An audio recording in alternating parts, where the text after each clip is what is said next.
Hey, it's Tammy. Welcome back to another episode of Where's the Sun? This is where I discuss the energies as the sun moves through the gates of the human design mandala. As I mentioned before, there are 64 gates. Each carry their own energy, and the sun lasts in that gate for about 6 days. What I find fascinating about this is that you can often see in yourself, in others, in the world, whatever. Oh, sorry, I got a blend. Better. Things that are reflected in the energy that I talk about. So, if you ever want to comment and say, hey, that happened to me yesterday, feel free to do so. You can email me, anything like that. Again, if you don't have a chart or you're not exactly sure what human design is, you can email me or contact me through this page to get a free copy of your chart, as well as a summary of your type and strategy. There are different types in the human design system, and each has its own strategy as to how you enter into things. A friend of mine today actually was talking about how she had something planned, and when today came, she decided it wasn't right for her. And that is something that you should listen to. How you listen to it is what we're going to talk a little bit about. So your mind. In human design, your mind shouldn't even be there. I have a very defined head, center, and ajna. I have the gates of madness. I overthink things. I would make decisions based on my thoughts, all that kind of stuff. Over time, I learned to understand that you aren't supposed to make decisions with your head, and all that thinking it's not productive. It's kind of a waste of time. So for generators especially, and manifesting generators, the best way to make a decision is by using your sacral response. Now the other three types have other ways to check in with their correct way to go. I feel bad because I was trying to figure out how to say sorry for leaving you guys out of this today, but this is all about generators today. So what happens with the sacral is, especially if you have a lot of definition in your head, the sacral can get overpowered. The head yells at the sacral and tries to make it change its mind. So how I learned how to get out of my head, which I tell you 7 or 8 years ago people never thought I'd be able to do, and get more into my sacral response, is to feel it. So the sacral has a yes, no kind of immediate response, and if you're not paying attention or you don't tune into it, you're going to miss it, and then your head's going to jump in and say but this, but that, but. Sacrals never say but. So I got in tune with my yeses and nos, and that's something I can even help people if they're trying to do, and moved into a feeling. So my head can't fight a feeling. So if I am thinking, all right, should whatever is whatever right for me, you have to have a yes no question. So when I first learned human design, I ended up quitting a job I'd had for 15 years because that job wasn't right for me, and my sacral told me so. So I equate it to a feeling. So if I ask a yes or no question and it feels heavy in my chest or, right around my diaphragm, I don't do it. I don't follow that. If it feels light and freeing and I can breathe freely and there's no pressure and squeezing going on in my body, then I know I can go ahead and do it. So whatever the yes no question would be, I could ask you right now, is my name Harry Potter? And my chest opens up and feels great. I could ask another question and it would constrict. So that's how I got out of my head and into my body, because human design states that all that head energy, it's great if you use it properly. It's great if you're using it to create things and get somewhere, but the timing is never going to be right unless you check in with your authority. And for me, luckily, I have the sacral center, and a lot of you generators, or all of you generators, do. Now, the other thing is that the sun has moved into the gate 57, which is intuition. It is, we all have intuition. Some of us follow it, some of us don't. When you have the 57 defined in your chart, you may have a certain way that without any awareness, you process your intuition. So let's say, you wake up in the morning and you know things, or you wake up in the morning and you have to make this decision.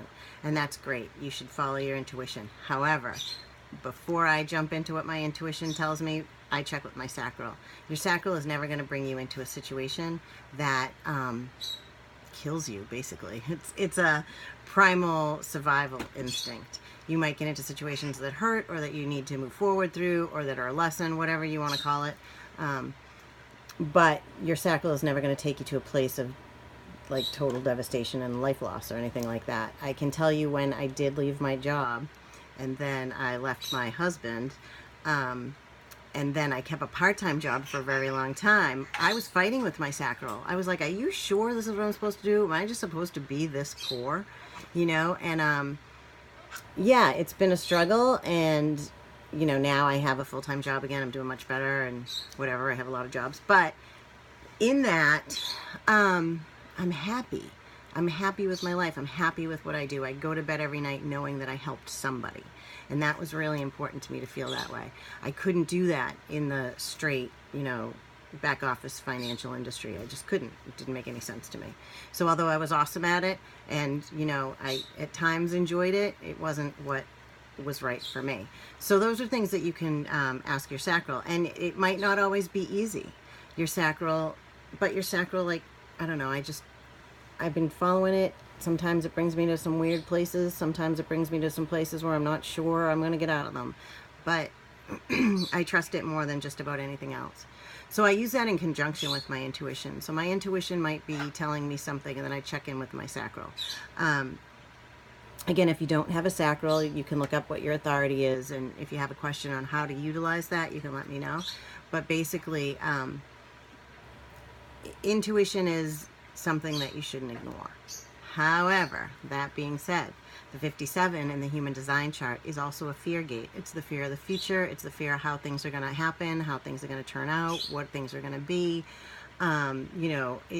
You fear your intuition. You fear the future. Things like that. Again, if you follow your sacral, then you're probably going to have a better shot than most of getting where you are to be. Try and trust your intuition when you get an intuitive hit, however you get it. Try and trust it. Try and incorporate it. If you are someone like a reflector, bounce it off some people, and then, wait the amount of time that you're supposed to wait before you make a decision. But never, ever, ever, ever, ever, ever make a decision with just your head.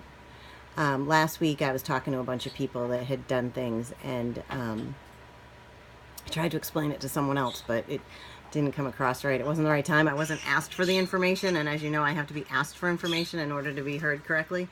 But a decision that you make that is good for you and is good for your sacral shouldn't manifest huge amounts of pain. If it does, then you're working against what your sacral is trying to lead you to. It's hard to explain that to people sometimes, because people think they're making the right decisions. Sometimes things happen to us and we don't know how to deal with it. Like something can happen to me and I can ask myself, is this right? And my sacral will answer me. And sometimes my sacral is going to hit up against somebody's thoughts. That happens more times than not, actually. Your sacral might hit up with somebody's thoughts. And in those cases, you just kind of cut your losses or whatever and let that person figure out their own business. But your sacral will give you warnings. It'll give you indications that what you're doing isn't right. It can manifest as illness. It can manifest as pain. It can manifest as bad luck. It can manifest as so many different things that it's just screaming at your head to cut it out, basically. So I have no idea what I've just said for the last 9.5 minutes, but I hope it's made sense to someone out there. It's got to. So remember that when you get an intuitive hit, it probably isn't going to be logical. If you don't trust it, check in with your authority. Your authority is going to let you know the truth. Try not and fear things that are coming before you unless it's a life or death situation. Remember, your sacral doesn't always lead you into those situations. But again, if something's happening to you, it's, you know, you can't always make that choice. So I don't want to put it out there that you can stop things that are happening to you. But, the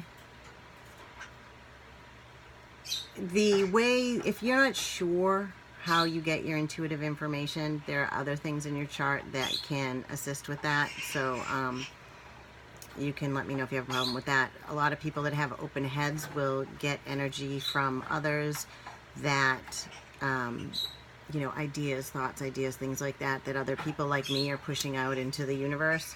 And if you're not sure if that's for you, there's ways that you can check with your sacral to make sure that it's your thought or it's not your thought, or it's something you should be thinking about or it isn't. You know, are you stuck in the 47 and it's just a whole bunch of oppression, you know, things like that. You can really use other things in your chart to help determine how to trust both your sacral and your intuition. So, all right, I'm going on 10 minutes now. You guys must be sick of looking at me. So if you have questions, thoughts, concerns, I have a little free time coming up now that I can fit in more readings. So for anyone that had been waiting for my schedule to free up a bit to get a reading, those are now available. You can check my website. It's still TammyMurrayCousins.com, and you can look for prices and things like that. I do have a special that up until tomorrow night at 9 p.m. Everything's 20% off. So if you have been waiting to have the right amount of cash, hopefully that kind of helps you out. And I do have available time tomorrow evening for either doing videos or phone readings or whatever it is that suits your need, even the paper reports.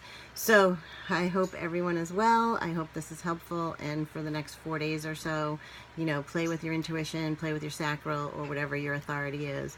And I'm always here for questions. Take care. Bye-bye.